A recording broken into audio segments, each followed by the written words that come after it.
So last night I was in Calgary. It was a very flat atmosphere, as I said in my piece this morning. It was a bit like a glass of champagne that had been left out overnight. The mood was pretty awful, quite frankly, but I think the only consolation for the Conservatives, who lost 60+ seats, is that they were not the New Democrats, who were completely wiped out.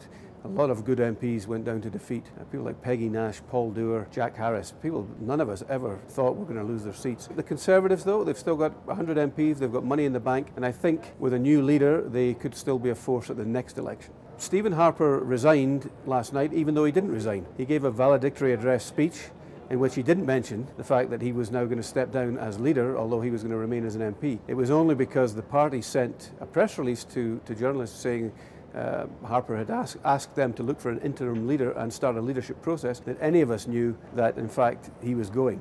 We've got a Liberal Party as a government. It's got a huge challenge. I think the hard work now begins, and I think Justin Trudeau's got a press conference. That'll be the message he sends out.